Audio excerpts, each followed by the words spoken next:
Hello foodies, welcome to I'm kitchen channel. ఎవరైనా మా ఛానల్ని సబ్స్క్రైబ్ చేయకపోతే ప్లీజ్ సబ్స్క్రైబ్ చేసుకోండి, లైక్ చేయండి, షేర్ చేయండి మా వీడియోస్ని. ఈరోజు మనం చేపల కర్రీని ఎలా తయారు చేసుకోవాలో మసాలా పెట్టి చూద్దాము. చాలా సింపుల్గా, చాలా డెలిషియస్గా, చాలా చాలా టేస్టీగా ఉంటుంది. ఇలా మీరు ట్రై చేయండి. వీడియో మొత్తం ఎక్కడ స్కిప్ చేయకుండా ఎండింగ్ వరకు చూడండి. మీకు పర్ఫెక్ట్గా ట్రై చేయడానికి వీలుగా ఉంటుంది, మీకు పర్ఫెక్ట్గా వస్తుంది కూడాను. చాలా చాలా టేస్ట్ అండి, మంచిది కూడా హెల్త్కి చేపల కర్రీ అనేది. ఇప్పుడు చూసేద్దాం ఎలా చేయాలనేది. ఫస్ట్ స్టవ్ పైన ఒక బాండీ పెట్టుకున్నాను.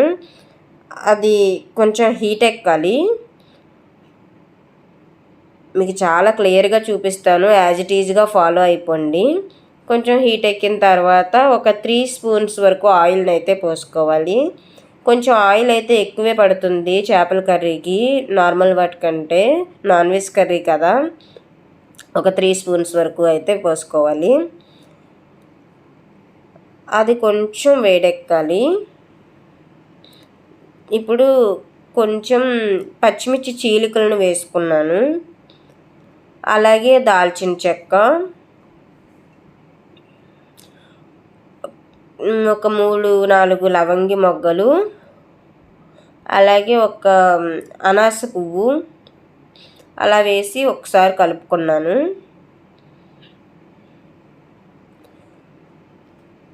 మనం ముందే ఆనియన్ ప్లస్ టమాటోస్, ఉల్లిపాయలు టమాటోస్ని మిక్సీ చేసుకొని పెట్టుకున్నాను.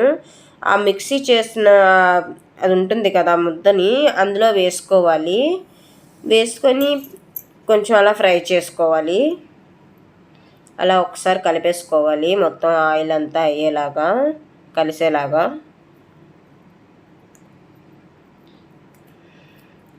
మొత్తం అంతా కలిపేసుకోవాలి. తర్వాత ఇది కూడా ముందే అల్లం వెల్లుల్లిని మిక్సీ చేసి పక్కన పెట్టుకున్నాను. ఇదైతే ఫ్రెష్ది తీసుకుంటే, ప్యాకెట్స్ కంటే ఫ్రెష్ తీసుకుంటే చాలా టేస్ట్ ఉంటుంది కదండి. అందుకే ముందే ఇది మిక్సీలో ఆడుకొని ఉంచుకున్నాను. దాన్ని ఒక స్పూన్ వరకు అందులో వేసాను. అందులో వేసేసి అలా ఒకసారి కలిపేసుకోవాలి. అలా ఫ్రై చేసుకోవాలి. అలా మొత్తం అంతా కలిసేలాగా మొత్తం ఫ్రై చేసుకోవాలి, అలా కలుపుతూ. నెక్స్ట్ వచ్చేసి ఒక ఏలక్కాయ అంటాం కదా, ఇలాచి, దాన్ని అలా వేసుకున్నాను. ఫ్లేవర్ అయితే సూపర్ వస్తుందండి. మసాలా అంటే మనకి ఇలాచీ లేకుండా ఉండదు కదా. అది వేసేసి అలా ఒకసారి కలిపేసుకొని మూత పెట్టేసుకోవాలి. కొంచెం పచ్చి వాసన పోయేంత వరకు అది మగ్గాలి. అలా ఒకసారి తీసి చూసుకుందాం. చూడండి ఎలా బాగా ఫ్రై అయింది కదా. దాంట్లో కొంచెం ఉప్పుని వేసుకోవాలి, అలాగే చిటికెడు పసుపు, మన టేస్ట్కి తగ్గట్టు కారం, కొంచెం మసాలా కర్రీ కాబట్టి కొంచెం స్పైసీగా అనిపిస్తుందండి. చాలా బాగా వచ్చింది, టేస్ట్ అయితే అదిరిపోయింది అసలు.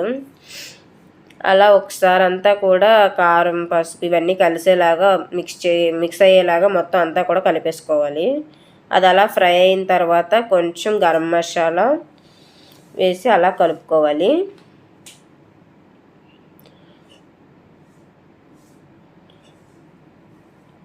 అలా కలిపేసుకున్న తర్వాత కొంచెం బ్లాక్ పెప్పర్ పొడి, అదే మిరియాల పొడి కొంచెం వేసి అలా కలుపుకోవాలి. వేగుతుంటేనే మంచి స్మెల్ వచ్చేస్తుందండి, మంచి కలర్ వచ్చింది. చూడండి ఎలా ఫ్రై అయిందో. ఇప్పుడు అలా అది కొంచెం అలా వేగిన తర్వాత మార్కెట్ నుంచి ఫిష్ తెచ్చుకున్నాము. దాన్ని బాగా ఇంటి దగ్గర క్లీన్ చేసుకొని గల్లుప్పుతో బాగా క్లీన్ చేసుకోవాలి. క్లీన్ చేసుకున్న చూడండి పీసెస్ కూడా ఎంత బాగా కట్ చేసుకున్నామో ఆ సైజులో కట్ చేసుకోవాలి. అలా బాగా క్లీన్ చేసుకున్న ఫిష్ ముక్కల్ని అలా ఒక్కొక్కటిగా వేసేసుకోవాలి.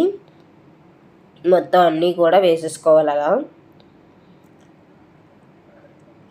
మీరు చాలా రకాలుగా మీరు చాలా అంటే మీకు వచ్చినవి ఉండొచ్చు, లేదా చాలా వీడియోస్ చూసి ఉండొచ్చు. But it is very different masala curry. మీరు తప్పకుండా ట్రై చేయండి.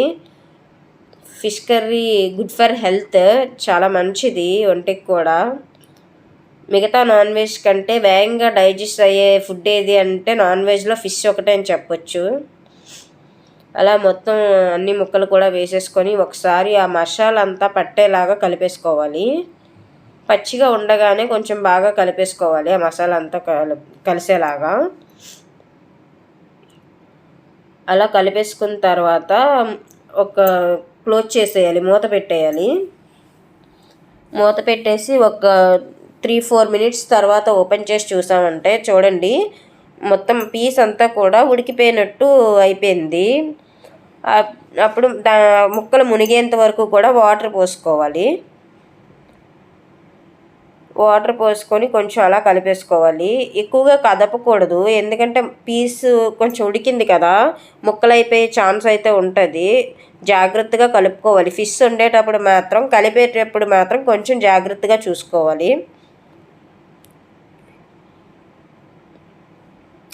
దాన్ని అలా క్లోజ్ చేసేసుకోవాలి, మూత పెట్టేసుకొని మీడియం ఫ్లేమ్లో పెట్టేసుకోవాలి. ఇంకా అదంతా కూడా దగ్గరకు అవ్వాలి. 50% అయిన తర్వాత కొంచెం చాప్ చేసుకున్నటువంటి కొత్తిమీర దాంట్లో వేసుకోవాలి. అలాగే కొంచెం చాప్ చేసుకున్నటువంటి పుదీనాను కూడా తీసుకున్నాము. నీసు వాసన రాకుండా ఉంటుంది, వేస్తే మంచి ఫ్లేవర్ వస్తుంది.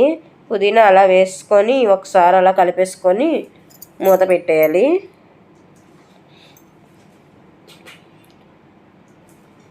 అలా మూత పెట్టేయాలి. కలిపేటప్పుడు చాలా జాగ్రత్తగా కలుపుకోవాలండి, ఆ ముక్కలు విడిపోకుండా చూసుకోవాలి.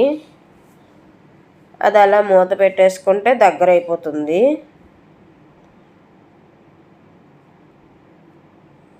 చూడండి మనకి ఇంకా రెడీ అయిపోయింది ఫిష్ కర్రీ. చాలా చాలా టేస్ట్ అండి, సూపర్ టేస్ట్ వచ్చింది, భలే ఉంది అసలు. మేమైతే బాగా ఎంజాయ్ చేసాం తిని. మీరు ఇలా తప్పకుండా ట్రై చేయండి. వీడియోని ఎండింగ్ వరకు చూస్తే మీకు క్లియర్గా అర్థమవుతుంది ఎలా చేయాలని. Thank you for watching this video. Thank you very much. Please subscribe my channel.